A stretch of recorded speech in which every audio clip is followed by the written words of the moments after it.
This ancient Chinese soil brew tripled my harvest. Gardeners need to see this.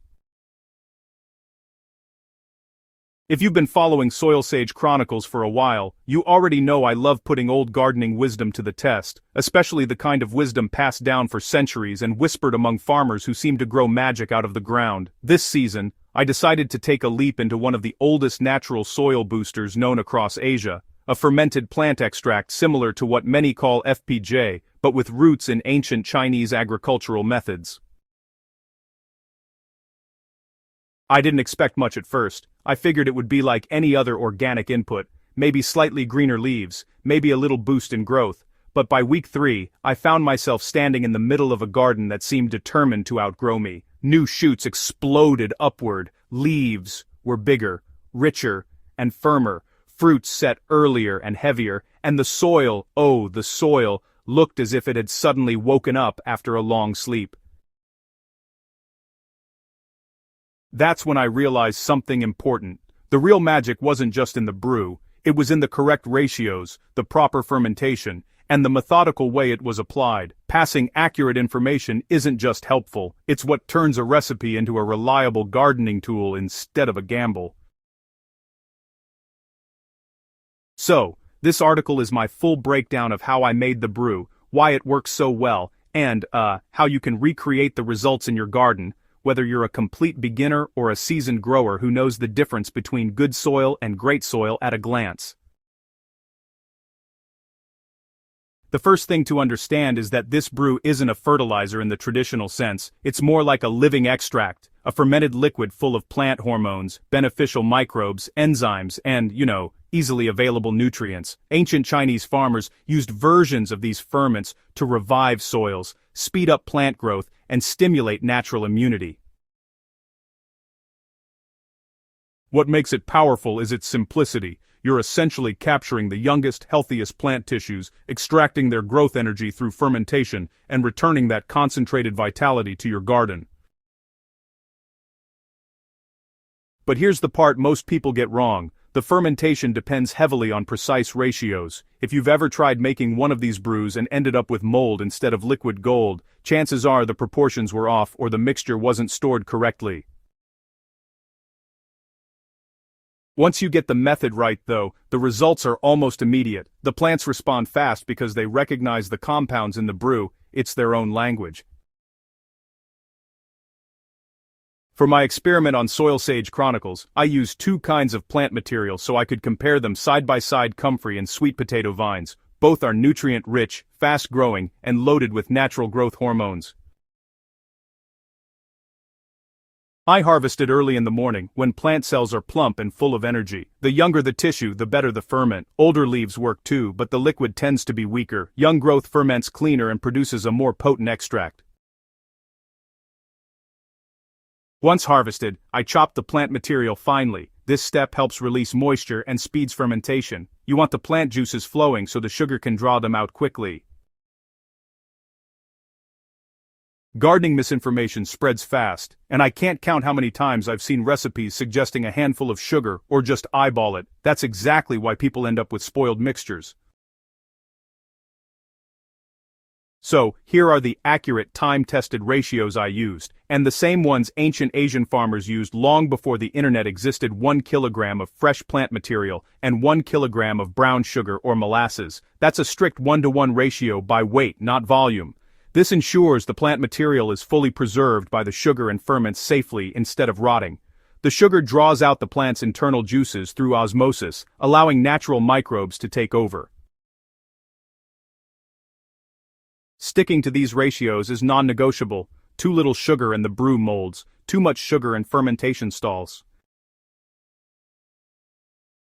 Once the plant material and sugar were mixed well, I packed them loosely into a container, never more than 2/3 full. Fermentation produces gas, and your mixture needs breathing room. Sealing it airtight is another common mistake. This is a living process. It needs airflow, not suffocation. So, I covered my container with a breathable cloth and set it in a cool, shaded spot. Over the next few days, I noticed a smell that told me fermentation was happening correctly. Sweet, tangy, a bit fruity. Not rotten, not alcoholic, just healthy fermentation. After about 7 days, a layer of rich brown liquid began collecting at the bottom. That liquid is the extract concentrated plant essence and microbial life. I strained it on day 10. The result was a dark amber liquid that smelled like molasses and forest leaves. That's when I knew the brew was alive and ready. Because Soil Sage Chronicles is all about testing what works, I didn't want to make just one version. I prepared both the comfrey brew and the sweet potato vine brew using the exact same method. Then I set up 2 rows of identical plants. Same soil, same watering schedule, same sunlight.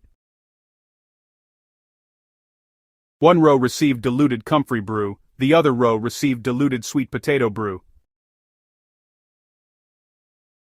This wasn't just for curiosity, it was also to see which plant provided the stronger growth punch. Different plants carry different nutrient profiles, and part of becoming a soil sage is learning how each plant speaks to the soil and the crops you're growing. So, once again, the power of this brew really lies in getting the ratios just right. If you use it raw, you're gonna burn your plants, no doubt about it, but if you use it too weak, well, you just won't get the effect you're hoping for. Now, here are the exact dilutions that, honestly, gave me the best results in my own test garden. For foliar spraying, you want to mix 1 milliliter of concentrate per 1 liter of water. That's a 1 to 1,000 ratio. And for soil drenching, it's 5 milliliters of concentrate per 1 liter of water, which is a 1 to 200 ratio. Pretty straightforward, but super important for your plant's health. These ratios ensure the plant hormones and nutrients reach your crops without overwhelming them. I like to spray in the early morning when the stomata, the tiny pores on the underside of leaves, are wide open. This allows the plant to absorb the brew directly into its tissue. Evening works too, but morning gives a cleaner absorption window. For soil drenches, I water first with plain water to moisten the soil, then follow with the fermented extract. Moist soil pulls nutrients deeper and distributes them more evenly. Dry soil repels liquids and wastes your mixture. So, I repeated this routine every week, switching back and forth between foliar sprays and soil drenches. Within about 2 weeks, both groups of plants had clearly changed. The leaves were broader and a much deeper green. The comfrey-fed plants shot upward faster, with stems that were noticeably thicker. Meanwhile, the sweet potato-fed plants just exploded with new side growth and had these exceptionally shiny leaves, which is usually a sign of strong cellular development. By the 4th week, the comfrey batch started setting fruit earlier and, honestly, with more uniform size. The sweet potato batch, on the other hand, produced heavier foliage and really vigorous vines. This confirmed something I had suspected but hadn't proven yet. Different FPJs shine in different areas. Comfrey is better for flowering and fruiting crops. Sweet potato vine FPJ is ideal for leafy greens and fast-growing vegetables. What stayed consistent, though, was the overall vigor. The soil seemed more alive, the plants drank the brew like it was exactly what they'd been missing, and the garden simply refused to slow down. The brew delivers plant hormones like auxins and gibberellins directly to your crops. These hormones regulate growth, stimulate cell division, boost nutrient uptake, and strengthen roots. The microbial life in the brew also improves soil structure, breaking down organic matter and releasing nutrients faster. That's why your garden feels suddenly awake. It actually is. You're feeding the soil's living community, not just the plants.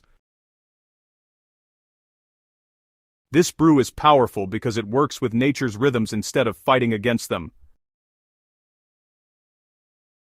I have to emphasize this because I see so many gardeners fail, not because they don't care, but because they're using inaccurate information. Gardening is old, but it's also a science. Ratios matter, fermentation matters, application timing matters.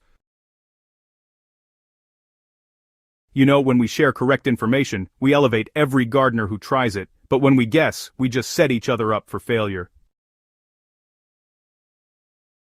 Soil Sage Chronicles exists for one purpose, to make sure the knowledge you get actually works once you step outside with your watering can.